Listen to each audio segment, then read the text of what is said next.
ya eso. ¡Ay! ¡Ah! ¡Guapa! ¿Guapa? ¡Qué guapa! Y luego me frena la boca.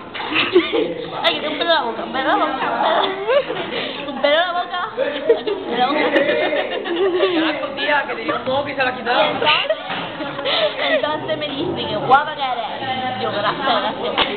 ¿Te iba, hija? Me dice, ¿cómo te va la vida? Yo, muy bien, yo voy para allá, luego para allá, para abajo, luego para me dice, otra vez, guapa. Y me agarra la molleja. ¿Guapa? ¿Sabes qué te digo?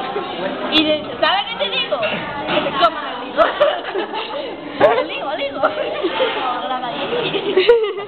Bueno, total, que me dice, ¿para dónde vas? Yo, para la derecha. ¡Oh, no! Ay, pero la boca.